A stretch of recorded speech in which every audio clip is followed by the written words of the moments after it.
We moved into my grandparents' house back in 2016. They were downsizing, and since they had built the house themselves in the early 90s, it held a lot of memories. I was 9 at the time, and to me, it felt like moving into some old family monument, familiar but strange. The house sat on 5 acres on the edge of a quiet southern town, surrounded by thick woods and sprawling open fields. A slow, muddy river slithered along our southern fence line, and only one other property touched ours, a weird, crooked piece of land with a house that looked like it was trying to sink back into the earth. That house always gave me the creeps. It had started out as a small farmhouse in the 1920s, but over time, people had tacked on additions like they were stapling on random body parts. Rooms were built without any real planning, and the siding looked warped and constantly damp. He was obsessed with anime, not in a casual way, but full-on delusional.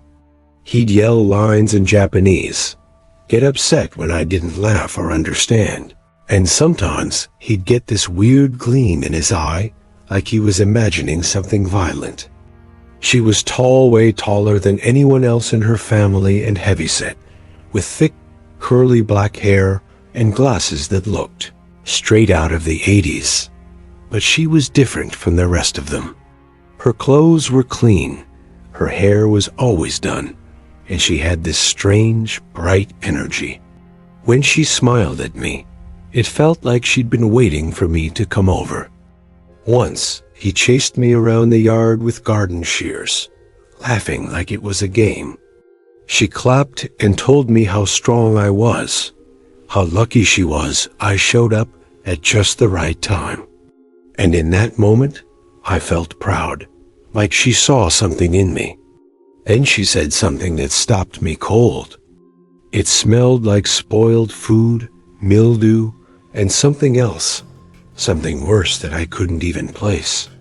Trash was everywhere. Torn garbage bags, rotting food on plates, dirty diapers shoved behind the couch.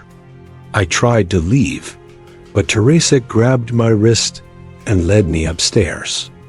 Another time, we were walking on an old wooden bridge behind our properties, and I swear he tried to push me into the creek.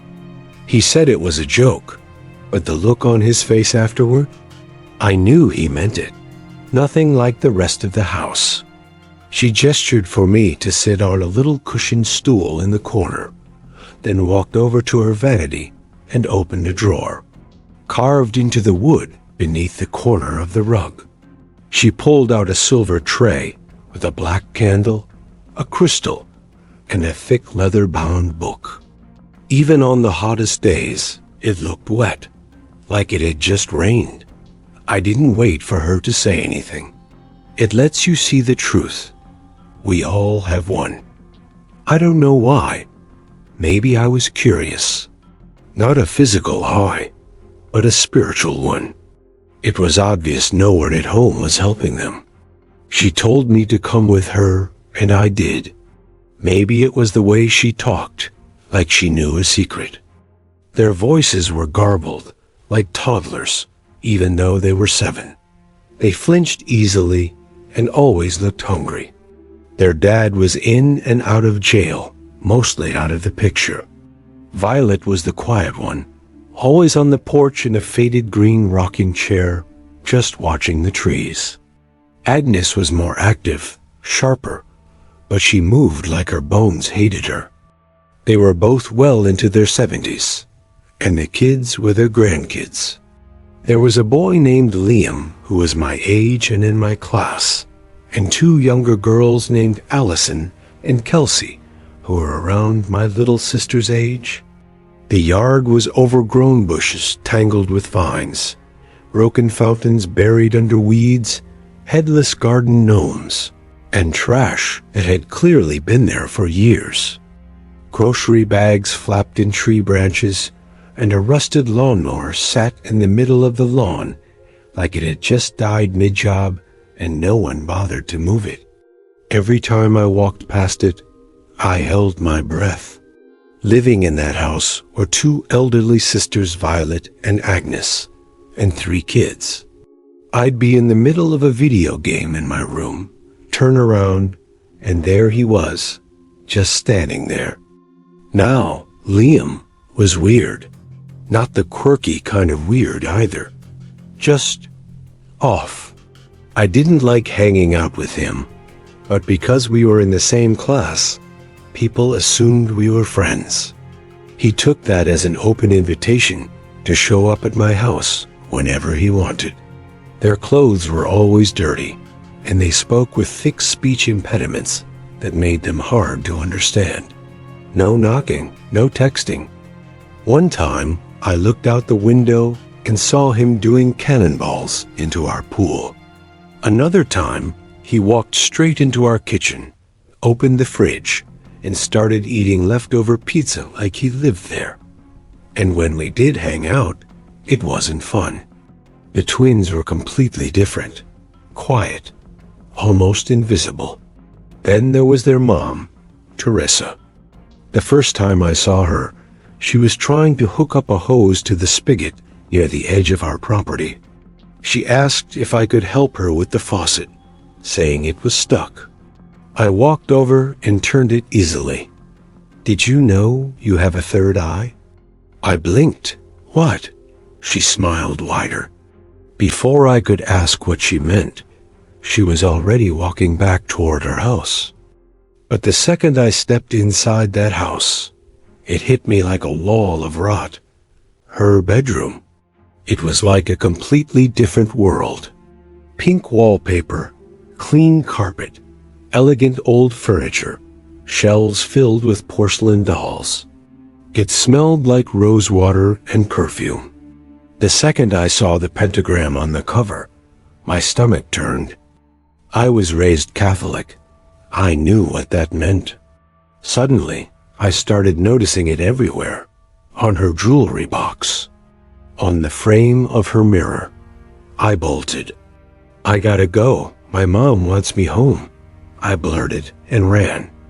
In 2019, a few years after that strange day in Teresa's room, things started to unravel even more. Agnes, the more active of the 2 elderly sisters, had a heart attack. She died in the living room, right in front of the kids. Most of the family sat there completely stone-faced, like they didn't know what they were supposed to be feeling. No tears, no emotion. I wasn't there, obviously, but that's what I heard. The local grapevine worked fast in a small town like ours. The whole thing was sad, sure, but also deeply unsettling. I went to the funeral out of respect, even though something about the whole family had always rubbed me the wrong way. The service was held at this run-down Baptist church on the edge of town. Everything about it felt wrong. The building creaked. The lighting was off, except for one woman, all except Violet. I'd never seen her before. She sat alone in the second pew, sobbing so loudly that it echoed through the sanctuary. What struck me wasn't just how emotional she was. It was the fact that no one acknowledged her. She was proud of what they'd done with its open floor plan, modern appliances, clean white paint. It looked nothing like the house I remembered. But the moment I stepped upstairs, my skin started crawling. No glances, no comforting. It was like she didn't exist. They tore down most of the Frankenstein structure, keeping only the original 1920s portion, the bones of the old farmhouse. The air felt heavy, like something was watching me. I told Mrs. S. I had a headache and needed to go home. She was a little disappointed. I'd been invited to stay for dinner, but I couldn't stay a second longer. And the dogs would be waiting at the door, wagging their tails. I'd feed them, play with them for a bit, turn on the porch light, and lock up before heading home. But I knew, even with the new flooring, even with the drywall redone, I knew the pentagram was still there, just beneath the surface. That same year, something else happened. Liam disappeared. The official story going around was that he tried to hurt one of the twins. Some people said he nearly killed her, and he was committed to a psychiatric facility. I hesitated. I never got the full details. They had 2 dogs, a tiny Shih Tzu named Muffin and a snorting little pug named Henry. But I needed the money, and I figured, hey, it's just a house. A different house now, right? I thought maybe it was over. Maybe that chapter had closed. But I remember my parents sitting my sister and me down that night, their faces grave and saying with absolute certainty, "You are not to go near that family again." We haven't heard anything about that family in years. He planted his stubby little legs in front of the staircase and barked nonstop, his eyes fixed upward. Muffin whimpered and backed away. And the whole way back, I couldn't shake the feeling that something was following me. Apparently, she started some kind of religious group. She calls herself a truth seer. Something real, something dark, something that never left. Deeply wrong. Not just socially awkward or messy or unconventional, something darker. Something rotting from the inside out. Like a shadow you can't outrun. They live in a mobile home community deep in the woods. And lately, these weird flyers have started popping up on telephone poles, on community bulletin boards. They're always vague and poetic. Stuff about opening your third eye, letting go of the illusion, returning to the roots of knowing. Not in the literal sense, but spiritually. There was something wrong with them. That moment tied everything together. All the creepy encounters, the off feelings, the violence, the silence, it all made sense in that instant. And in 2020, she passed away too, alone. Eventually, the rest of the family packed up and left. She stayed behind in that crumbling house, alone. I'd ring the doorbell. They'd buzz me in through the smart lock. I just stood there, heart racing, as Mrs. S beamed about the new carpet and antique light fixtures. When her estate went up for auction a few months later, one of my old elementary school teachers, Mrs. S, and her husband bought it. A few weeks after the renovations, she invited my family over to check out the new place. We were in what used to be Teresa's room. I didn't say anything at first. It was like the floor remembered. I started to feel nauseous. After that, I avoided the house again. Until last year. I grabbed my bag, locked the door, and practically sprinted home. Mrs. S called and asked if I could dog sit while she and her husband went out of town for a week. The first few nights were easy, but on the last night, everything changed. I was just about to leave when Henry suddenly started barking loud, aggressive. There was nothing there, nothing visible. But then, and I'm convinced she brought something into that home. Thump, a soft, distinct sound from upstairs. Then another, louder. I froze. I didn't even think about going up there. Now it's 2025, until a few weeks ago. Someone from school told me they saw Teresa at a farmer's market in a nearby town. I don't trust it. I don't trust her. She abandoned her kids. She left her mother to rot in that house. To this day, I still have nightmares, ones where she and Liam stand at the foot of my bed, just watching, not saying anything, not blinking. And every time I pass by that house, no matter how different it looks now, I feel it. The good parts, the paint, the furniture, the floors, they're just surface level. That house remembers. After that week of dog sitting, I tried to forget about it. I told myself I was just imagining things, that the barking, the thumps, the weird feelings, they didn't mean anything. Not really. You can tear out walls, repaint, refloor, install security systems and smart locks, but none of that changes the bones underneath. That houses creak. Dogs react to noises. That fear is a liar. But deep down, I knew that house wasn't clean. When she asked me to swing by and pick up mail while they were away, I came up with an excuse. It was like some invisible barrier formed between me and that place, and I had no interest in ever crossing it again. The rest was poetic nonsense, something about casting off illusions, becoming one with the ancient vision, and rediscovering your eternal root. As I was walking out, a flyer caught my eye on the community board by the exit. It was printed on thick parchment-style paper with gold foil lettering. The title read, "The Eye Opens When You're Ready." I looked them up out of curiosity when I got home. It led to a remote wooded area about 40 minutes outside town, deep into one of those off-the-grid communities people build when they want to disappear from the world. They live in mobile homes and small cabins in a ring-shaped layout around a central pavilion. Teaches about truth layers, soul veils, and the ancient door within. She's become a local legend of sorts, part curiosity, part warning, and worse, it had a presence. Locals say they chant late into the night, that they burn strange herbs. I think she was performing something in that house, something she believed in, that they never visit town alone. That house had a memory.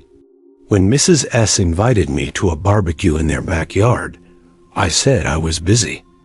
If the sadness in their eyes wasn't just neglect, but the weight of something invisible pressing down on them every day. I avoided it for months. I think she was dangerous. And whether it worked or not doesn't even matter, because the fear, the presence, the decay, it all stayed behind. The way the air shifted when she spoke about the third eye. The way the smell changed the second I crossed her doorway. The look in Liam's eyes when he held those garden shears. That feeling of breath on my neck in the theater. The sick sensation that something followed me home. But the story didn't end there. A few dozen members, mostly women, a handful of children. One afternoon this past spring, I stopped by the local grocery store. If the woman crying at the funeral knew something the rest of us didn't, if the smart lock and fresh paint and smiling new owners ever stood a chance against what was buried beneath the floorboards. Below, it was a strange geometric symbol I didn't recognize. There was a phone number and a location, just coordinates, not an address. I looked toward the hallway and expect to see someone standing there, not moving, just watching. And that's where I learned about the group Teresa started. They call themselves the Path of Sight, and at the center of it all, Teresa. Tell myself it's all in my head, to the air, to memory, and it doesn't let go. Not really. Childhood trauma, a dark imagination, nightmares with echoes of real fear, now going by Mother T. Apparently, she gives sermons, and I can't stop thinking about it. Because if anyone knows how to bring something through, to invite something in and let it stay, it's her. Something that attached itself to more than just wood and nails. Something that clung to people. Looking back, I don't think she was just eccentric or spiritual. Sometimes I wonder if Liam was just a kid caught in it. If the twins ever got out. I wonder if that's why Agnes collapsed. And I wonder if the house still remembers me. Because I remember it. I remember the way the light hit the dolls in Teresa's room. Even now, in a different house, a different phase of my life, I sometimes wake up in the middle of the night, heart racing. Sure, I've heard a thump on the stairs. I've tried to rationalize it. But then I'll see another flyer, or hear from someone who saw Teresa at a gas station, smiling and offering truth. And I know this isn't over.